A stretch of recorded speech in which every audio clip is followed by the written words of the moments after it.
장 초반 2,500선을 회복한 코스피가 상승세를 유지하며 2,520선에서 움직이고 있습니다. 트럼프 대통령이 관세 완화를 시사하면서 반도체와 2차 전지 등 수출주가 상승세입니다. 검찰이 유상증자 과정에서 자본시장법을 위반한 혐의를 받는 고려아연에 압수수색을 벌였습니다. 연루 의혹이 불거진 미래에셋증권과 KB증권에도 압수수색이 이루어졌습니다. 국회 소관위원회가 전세사기 특별법 종료 시점을 2년 연장하는 개정안을 통과시켰습니다. 이와 함께 집주인 동의 없이도 전세 보증사고 이력을 확인할 수 있도록 하는 법 개정안도 통과됐습니다. 지난 2월 국내 출생아 수가 11년 만에 전년 동월 대비 증가세를 보였습니다. 월별 출생아 수는 지난해 7월부터 8개월째 증가세를 이어갔습니다.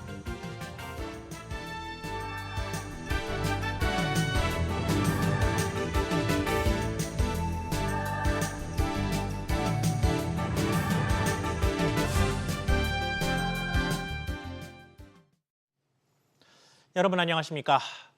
이번 주 내내 지지부진한 흐름을 보였던 증시가 오늘은 모처럼 뚜렷한 상승세를 보이고 있습니다. 장 초반부터 크게 올라 오후까지 상승세를 잘 유지하는 모습인데 도널드 트럼프 미국 대통령의 유화적인 발언이 시장에 훈풍을 불어넣고 있습니다. 취재기자 연결해서 증시 상황 먼저 짚어보겠습니다. 송태희 기자. 네, 코스피가 장 초반부터 2,500선을 가뿐하게 넘어서는 모습입니다. 그렇습니다. 출발이 좋았습니다. 전장보다 1.36% 오른 2,520으로 출발해서 현재 1.4% 넘게 상승세를 유지 중입니다. 개인과 외국인은 각각 1,000억 원 이상 매도세지만 기관이 2,000억 원 넘게 순매수하면서 지수 상승을 견인하고 있습니다. 시가 상위 50개 종목 중에 12개 종목을 제외하고는 대부분 상승하고 있습니다. 관세 완화 기대감에 반도체주가 동반 상승하고 있는데요. 삼성전자, SK하이닉스가 각각 1.4%, 4%, 그리고 한미반도체가 13% 내외 오르고 있습니다. 현대차와 기아도 각각 2%, 4% 이상 오르며 강세입니다. 일론 머스크 테슬라 CEO가 다음 달부터 테슬라 업무에 집중하겠다고 밝히면서 2차 전지주도 동반 상승하고 있습니다. LG 에너지 솔루션이 5%, 삼성 SDI가 6%, LNF가 10% 이상 오르고 있습니다. 네, 이렇게 지수 전체적으로는 상승장입니다만 이 와중에 소외되고 있는 업종은 어디입니까? 네, 유통, 제약, 게임이 전반적으로 좀 약세입니다. 삼성바이오로직스가 2% 넘게 내렸다가 낙폭을 조금씩 줄이고 있습니다. 그동안 상승폭이 컸던 삼양식품도 2% 넘게 하락 중입니다. 게임업체 크래프트도 1% 가까이 하락하고 있습니다. 환율은 어제보다 6원 내린 1,426원 내외에서 거래되고 있습니다. 최근의 뉴스 장세는 내일 저녁 열리는 한미 통상협의 소식에 따라서 또 한 번 출렁일 것으로 예상됩니다. SBS 비즈 송태입니다. 최근 들어서는 조금 진정되긴 했습니다만 환율은 올해 들어 다시 천장을 뚫으면서 비상계엄 직후의 수치를 갈아치우는 등 고공행진하는 모습을 보였습니다. 그러자 보유하고 있던 달러를 파는 수요가 급증하면서 외화 예금이 8개월 만에 최저치를 기록한 것으로 나타났습니다. 오서영 기자. 네, 오서영입니다. 네, 지난달 수치가 집계가 됐죠. 외화 예금 상황 어땠습니까? 네, 지난달 말 외화 예금은 969억 4천만 달러로 전달보다 15억 9천만 달러 줄어들었습니다. 한국은행의 거주자 외화 예금 동향에 따르면 지난해 7월 944억 달러가량을 기록한 이후 최저치로 집계된 수치입니다.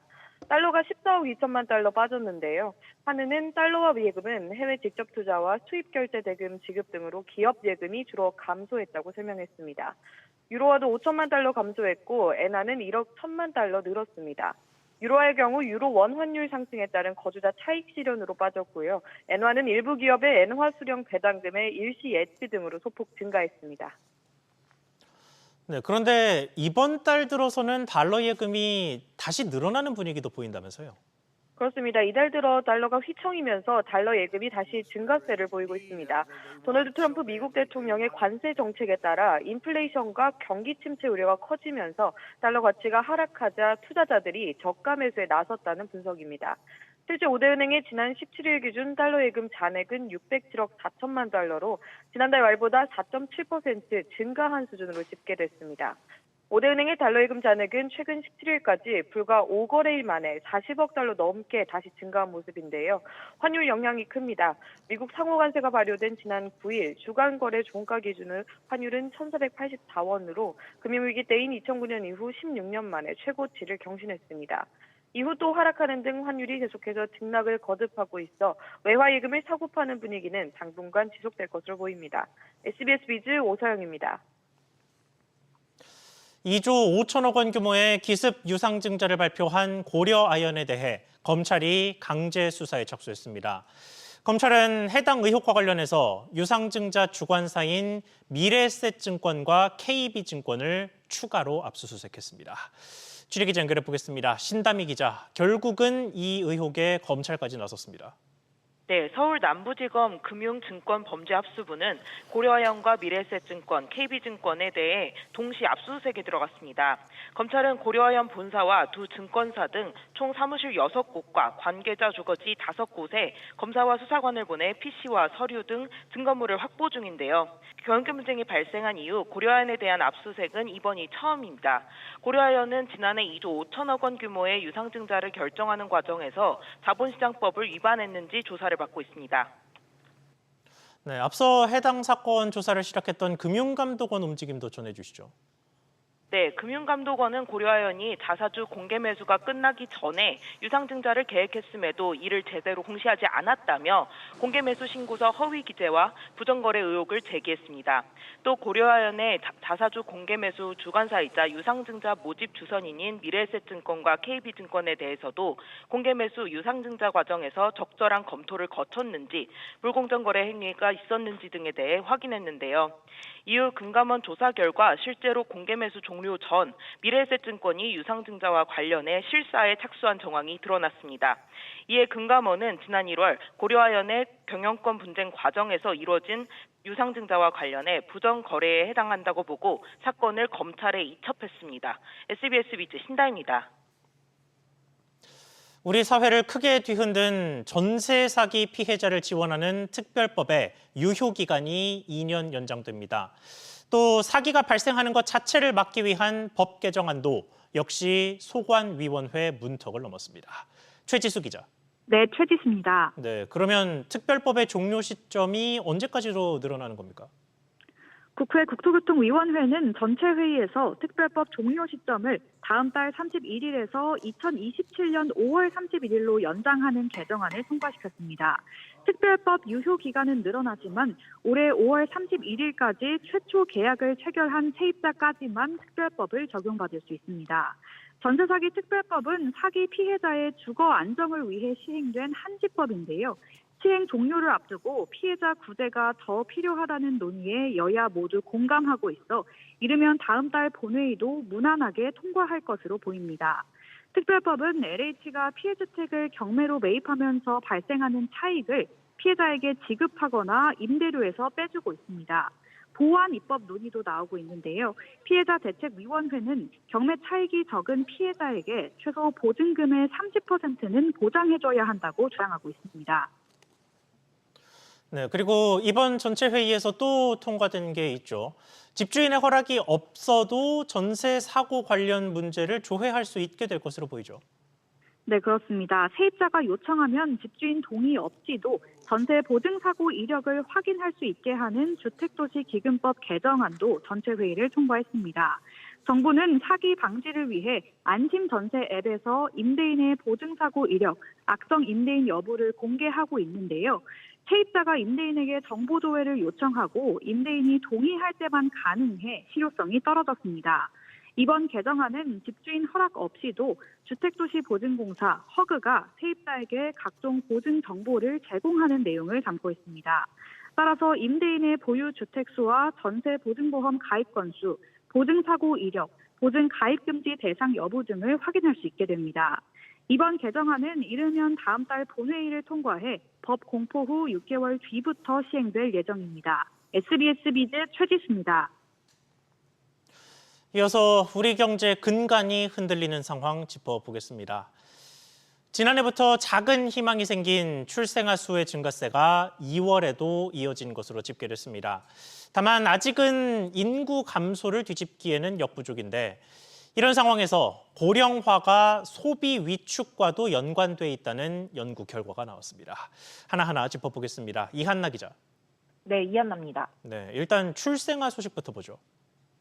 네, 지난 2월 출생아 수는 2만 35명으로 1년 전보다 622명, 3.2% 늘었습니다.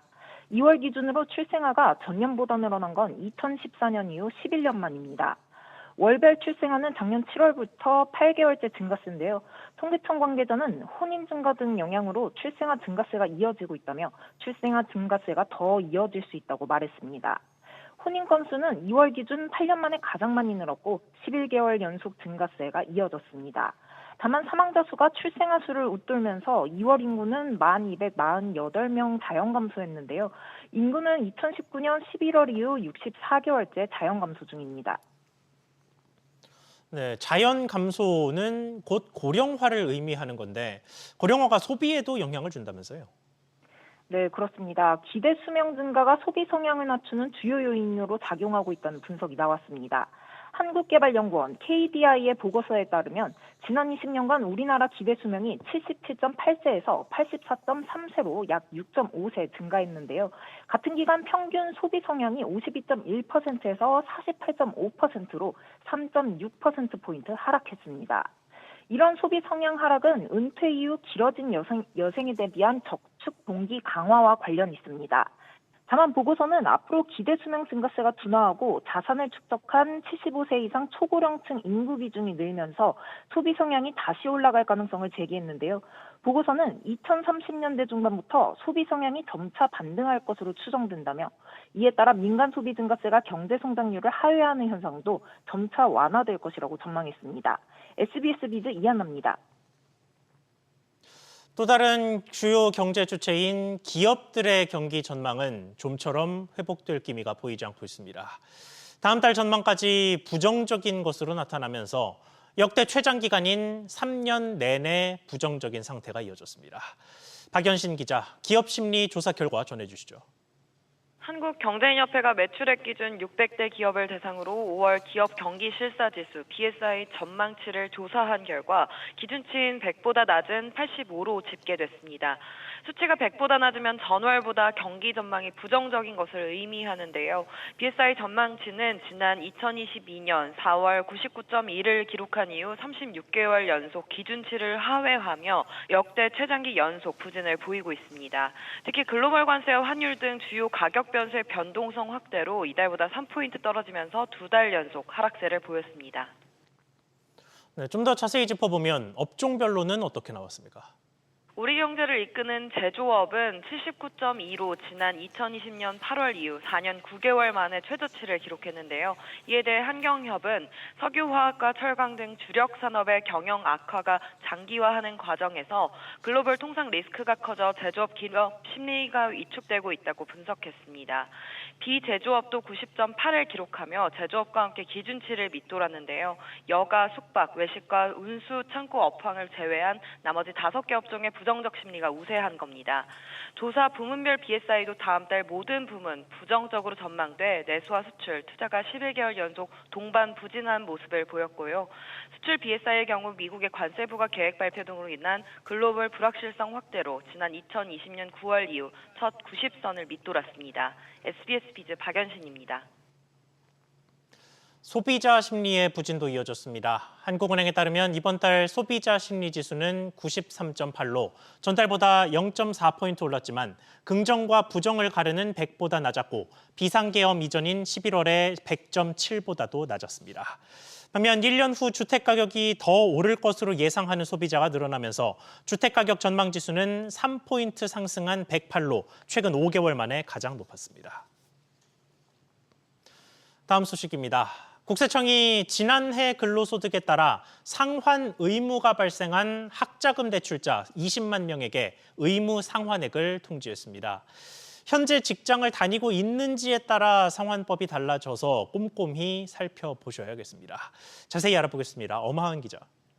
네, 엄하은입니다. 네, 이게 상환법이 다르다는 얘기인데 그러면 직장인의 경우에는 상환 방법이 어떻게 됩니까? 네, 대출자가 회사로부터 급여를 받고 있는 경우 미리 납부와 원천 공제 중 상한 방법을 선택하면 됩니다. 미리 납부의 경우 대출자가 원천 공제 기간이 시작되기 전까지 의무 상환액을 원천 공제 통지서에 기재된 계좌로 납부하면 되는데요.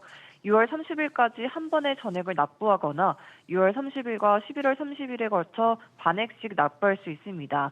전액 또는 반액을 오는 5월 말일까지 납부하면 회사의 원천공제 대상자로 통지되지 않으며 6월 30일까지 납부하면 급여에서 원천공제되지 않습니다.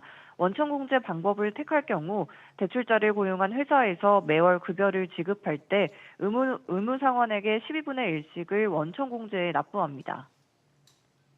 네, 그러면 지난해 근로소득이 발생하기는 했지만 현재 직장에 다니지 않고 있는 경우 이럴 때는 어떻게 합니까? 대출자가 현재 직장이 없거나 의무상환액이 36만 원 미만인 경우에는 의무상환액 납부 통지서를 받게 됩니다. 이 경우 통지서에 기재된 계좌로 6월 30일까지 직접 납부해야 합니다. 만약 대출자가 재취업해 새로운 회사에 다니게 되는 경우에는 의무상환액 중 이미 상환액 금액을 차감한 나머지 금액을 회사에서 원천공제합니다. 경제적 사정 등으로 상환에 어려움이 있다면 2년간, 재학 중인 경우 4년간 상환을 유예할 수 있습니다. SBS 비즈 엄하은입니다. 우리나라는 취업자 5명 중 1명이 자영업에 종사할 정도로 자영업자의 비중이 높습니다. 가맹본부의 지원과 노하우 때문에 이런 자영업자들 중 상당수가 프랜차이즈를 선택하곤 하는데 단 하루도 쉬지 못하는 프랜차이즈 가맹점이 17만 개에 달하는 것으로 집계됐습니다. 취재기자 연결해 보겠습니다. 이한승 기자. 17만 개나 되는 프랜차이즈 가맹점이 하루도 못 쉰다는 얘기입니까? 네, 통계청 국가통계 포털상으로는 정기 휴무일이 하루도 없는 곳이 17만 개에 달했습니다. 전체 가맹점이 27만 개가 조금 넘으니까 10곳 중 6곳 이상은 쉬지도 못하고 가게를 운영하는 셈입니다. 여기서 말하는 정기 휴무일은 공휴일이나 명절 등을 제외하고 가맹점이 정기적으로 쉬는 날을 뜻합니다. 가장 정기 휴무일이 없는 업종은 편의점이었습니다. 24시간 운영되는 곳이 많다 보니 99% 이상이 정기 휴무일 없이 운영되는 것으로 조사됐습니다. 커피와 같은 비알코올 음료를 파는 가맹점도 80%가 넘는 곳이 정기 휴무일이 없었고 제과점, 패스트푸드점 등도 절반 이상이 정기 휴무일이 없었습니다. 네, 이렇게 쉬는 날도 적은데 영업 시간도 짧지 않잖아요. 네, 하루 평균 영업시간도 상당히 깁니다. 하루에 14시간 이상 영업하는 곳이 전체의 27%를 차지했습니다. 편의점은 거의 전부가 14시간 이상 영업해 대부분이 정기 휴무일 없이 하루 14시간 넘게 영업하는 셈이 됐고요. 이어 제과점업과 가정용 세탁업 등도 14시간 이상 영업 비율이 높은 편이었습니다. 자영업 경쟁이 치열해지다 보니 정기적으로 쉬지도 못하고 오랜 시간 영업하는 행태가 자리 잡은 것으로 분석됩니다. SBS 비즈 이한승입니다. 기업은행은 중소기업을 보호 육성하고 중소기업의 경제적 지위 향상을 위해 설립된 중소기업 전문 정책금융기관입니다. 그런데 나라사랑카드 3기 입찰이 내일부터 시작되는 가운데 요즘 기업은행의 우대금리 정책만 놓고 보면 기업보다 군장병을 위해서 더 힘을 쏟는 것처럼 보입니다. 취재기자 연결해 보겠습니다. 최나리 기자. 네, 최나입니다. 네, 우대금리가 어떻게 차이가 난다는 얘기입니까?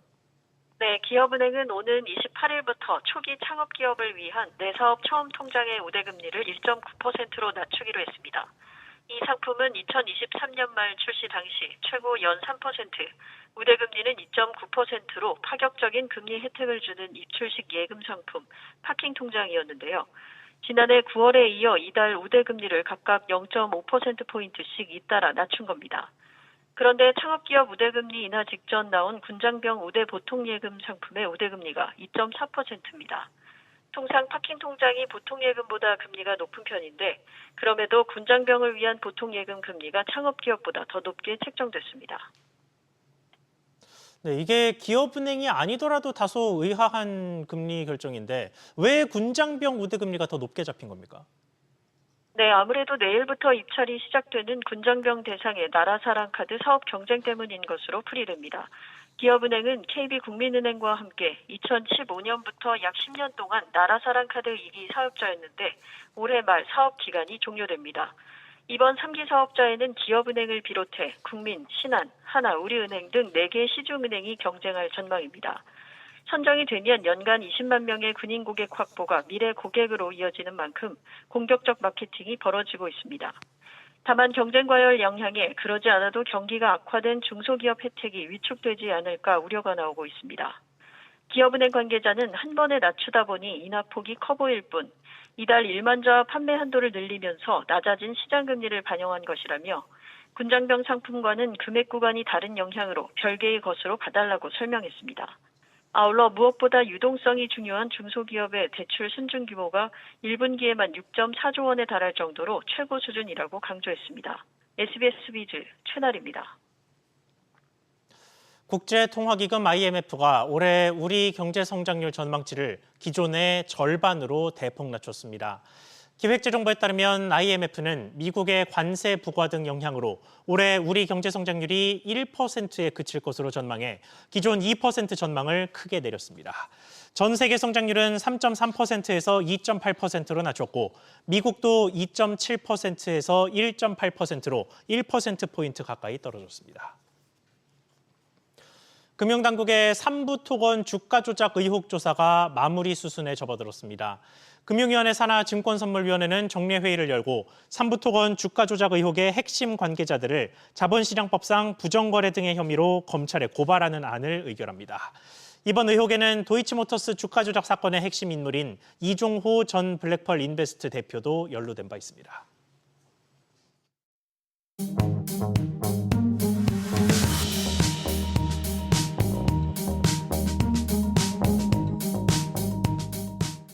안녕하세요. K웨더 공기진흥센터에서 전해드리는 대기오염 예보입니다. 전국 공기질 실황입니다. 깨끗한 공기 상태를 보이고 있습니다. 다음은 서울시 동별 공기질 실황입니다. 역시 청정하고요. 베스트와 워스트 모두 좋음 단계를 나타내고 있습니다. 오늘 전국 하늘 구름 많겠고요. 낮 동안 따스하겠습니다. 다만 일교차가 크겠는데요. 환절기 건강관리에 유의하셔야겠습니다. 공기질은 청정하겠습니다. 대기순환이 원활하기 때문인데요. WHO와 환경부 기준 모두 전국 보통 단계가 예상됩니다. 당분간 공기질이 탁하겠고요. 특히 중서부를 중심으로 먼지 농도가 높은 날이 많겠습니다. 대기오염 예보였습니다.